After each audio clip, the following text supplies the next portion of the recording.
What is 3D printing? It's a set of different technologies to go from a digital design on a computer to a real thing in kind of one step, like using a 2D printer. And those different processes, they have different capabilities. They can make parts out of different materials or different sizes or things like that. As 3D printing has gotten better and those processes have gotten better, it's found many more applications. People are using it for many different things. It kind of started with really high value, low volume things like a prototype for a product. That's kind of been one of the core applications for 3D printing since the early days.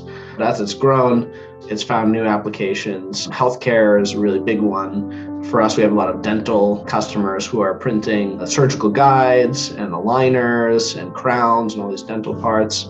And it's really just finding many different applications in many different fields.